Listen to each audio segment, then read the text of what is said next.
ವೀಕ್ಷಕರೇ ನಮಸ್ಕಾರ. 2028ರ ವಿಧಾನಸಭೆ ಚುನಾವಣೆಯನ್ನು ಸರಾಗವಾಗಿ ಗೆಲ್ಲಬೇಕು, ಸುಲಭವಾಗಿ ಗೆಲ್ಲಬೇಕು, ಅದೇ ರೀತಿ ಸ್ವಂತ ಬಲದ ಮೇಲೆ ಅಧಿಕಾರ ಹಿಡಿಬೇಕು ಅಂತ ಬಿಜೆಪಿ ಕನಸು ಕಾಣ್ತಿದೆ. ಅಷ್ಟೇ ಅಲ್ಲ, ಸಾಮೂಹಿಕ ನಾಯಕತ್ವದಡಿ 2028ರ ವಿಧಾನಸಭೆ ಚುನಾವಣೆಯನ್ನು ಎದುರಿಸಬೇಕು. ಅದೇ ರೀತಿ ಪಕ್ಷದಿಂದ ದೂರವಾಗಿರುವವರನ್ನು ಮರಳಿ ವಾಪಸ್ ಪಕ್ಷಕ್ಕೆ ಕರೆತಂದು ಎಲ್ಲರೂ ಒಗ್ಗೂಡಿ 2028ರ ವಿಧಾನಸಭೆ ಚುನಾವಣೆಯನ್ನು ಎದುರಿಸಬೇಕು ಎಂಬ ಚಿಂತನೆ ಬಿಜೆಪಿ ನಡೆಸಿದೆ ಅಂತ ಹೇಳಲಾಗ್ತದೆ. ಇದಕ್ಕೆ ಪ್ರಮುಖವಾಗಿ ಕಾರಣ ಏನಪ್ಪಾ ಅಂದ್ರೆ, ಮೊನ್ನೆಯಷ್ಟೇ ಮಾಜಿ ಸಿಎಂ ಆಗಿರ್ತಕ್ಕಂಥ BS ಯಡಿಯೂರಪ್ಪನವರು ಕೊಟ್ಟಂತಹ ಈ ಒಂದು ಹೇಳಿಕೆ ಇದೆಯಲ್ಲ, ರಾಜ್ಯ ರಾಜಕಾರಣದಲ್ಲಿ ಅದೇ ರೀತಿ ಬಿಜೆಪಿಯಲ್ಲಿ ಒಂದಷ್ಟು ಸಂಚಲನ ಕೂಡ ಮೂಡಿಸಿದೆ. ಹಾಗಾದ್ರೆ ಮಾಜಿ ಸಿಎಂ BS ಯಡಿಯೂರಪ್ಪನವರು ಕೊಟ್ಟಂತ ಹೇಳಿಕೆಯಾದ್ರೂ ಏನು? ಮತ್ತೆ ಮರಳಿ ಪಕ್ಷಕ್ಕೆ ಬರ್ತಾರಾ ಬಸನಗೌಡ ಪಾಟೀಲ್ ಯತ್ನಾಳ್, KS ಈಶ್ವರಪ್ಪ ಮತ್ತಿತರರು? ಬಿಜೆಪಿಯಿಂದ ದೂರವಾಗಿರುವವರನ್ನು ಮರಳಿ ಪಕ್ಷಕ್ಕೆ ಕರೆತರುವ ಪ್ರಯತ್ನಗಳು ಬಿಜೆಪಿಯಲ್ಲಿ ನಡೆದಿರುವ ಎಂಬ ಅನುಮಾನಗಳು ಕೂಡ ವ್ಯಕ್ತವಾಗ್ತಿವೆ. ಯಾಕಂದ್ರೆ 2 ದಿನಗಳ ಹಿಂದೆಯಷ್ಟೇ ಮಾಜಿ ಸಿಎಂ BS ಯಡಿಯೂರಪ್ಪನವರು ಆಡಿದಂತ ಈ ಒಂದು ಮಾತು ಹಂತ ಕುತೂಹಲಕ್ಕೆ ಕೂಡ ಕಾರಣವಾಗಿದೆ.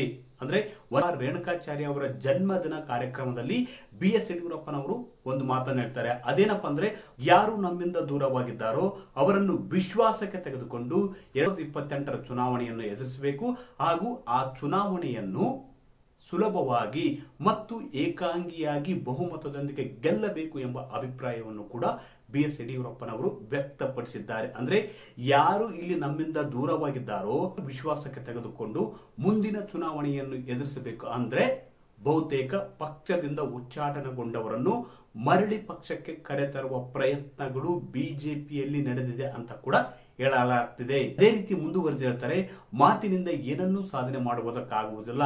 ಕಳೆದ ವಿಧಾನಸಭೆ ಚುನಾವಣೆಯಲ್ಲಿ ಆದ ತಪ್ಪುಗಳನ್ನು ಸರಿಪಡಿಸಿಕೊಂಡು ಮುಂದಿನ ವಿಧಾನಸಭೆ ಚುನಾವಣೆಯನ್ನು ಎದುರಿಸಬೇಕು ಅಂತ ಕಾರ್ಯಕರ್ತರಿಗೆ ಸಲಹೆ ಕೊಡ್ತಾರೆ BS ಯಡಿಯೂರಪ್ಪನವರು.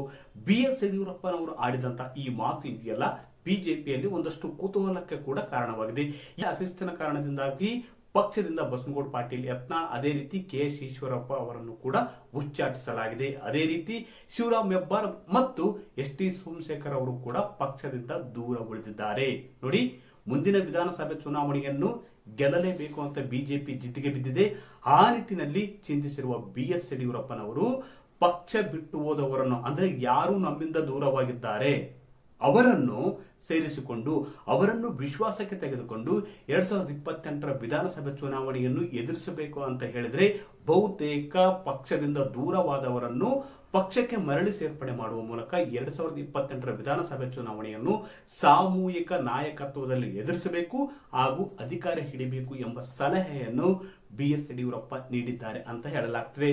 ಸಿಎಂ BS ಯಡಿಯೂರಪ್ಪನವರು ಅಪಾರ ಅನುಭವವನ್ನು ರಾಜಕೀಯದಲ್ಲಿ ಹೊಂದಿದ್ದಾರೆ. ಅದೇ ರೀತಿ 4 ಬಾರಿ ಸಿಎಂ ಆಗಿರ್ತಕ್ಕಂಥ ಮತ್ತು ದಕ್ಷಿಣ ಭಾರತದಲ್ಲಿ ಬಿಜೆಪಿಯನ್ನು ಕಟ್ಟಿ ಬೆಳೆಸಿ ಅಧಿಕಾರಕ್ಕೆ ತಂದ ಕೀರ್ತಿ ಮಾಜಿ ಸಿಎಂ BS ಯಡಿಯೂರಪ್ಪನವರಿಗೆ ಸಲ್ಲುತ್ತೆ. ಹೀಗಾಗಿ ಅವರು ನೀಡಿದಂತಹ ಒಂದು ಸಲಹೆ ಏನಿದೆಯಲ್ಲ, ಅವರು ನೀಡಿದಂತಹ ಒಂದು ಹೇಳಿಕೆ ಇದೆಯಲ್ಲ, ಬಹುತೇಕ 2028ರ ಚುನಾವಣೆ ವೇಳೆಗೆ ಪಕ್ಷದಿಂದ ದೂರವಾಗಿರುವವರು ಬಹುತೇಕ ಪಕ್ಷಕ್ಕೆ ಮರಳುವುದು ಗ್ಯಾರಂಟಿ ಅಂತ ಕೂಡ ಹೇಳಲಾಗ್ತದೆ.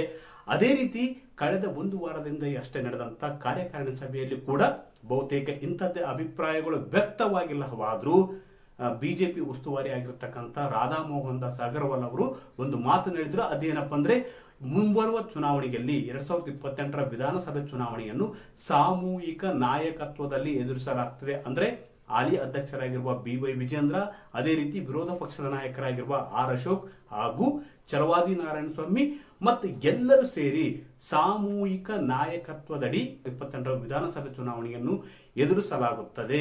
ಎದುರಿಸ್ತೀವಿ ಅಂತ ಹೇಳಿಕೆ ನೀಡಿರುವುದು ಬಹುತೇಕ ಮುಂದಿನ ಚುನಾವಣೆವರೆಗೂ ರಾಜ್ಯ ಬಿಜೆಪಿಯಲ್ಲಿ ಬದಲಾವಣೆ ಅಂತೂ ಸಾಧ್ಯವಿಲ್ಲ. ಸದ್ಯ ಇರತಕ್ಕಂಥ ನಾಯಕತ್ವದಲ್ಲಿ ಸಾಮೂಹಿಕ ನಾಯಕತ್ವದೊಂದಿಗೆ 2028ರ ವಿಧಾನಸಭೆ ಚುನಾವಣೆಯನ್ನು ಎದುರಿಸುವ ಕುರಿತು ಬಿಜೆಪಿ ಈಗಾಗಲೇ ಚಿಂತನೆ ನಡೆಸಿದೆ. ಈ ಮಾಹಿತಿ ಇಷ್ಟವಾದಲ್ಲಿ ವಿಡಿಯೋ ಶೇರ್ ಮಾಡಿ, ಲೈಕ್ ಮಾಡಿ, ಕಮೆಂಟ್ ಮಾಡಿ.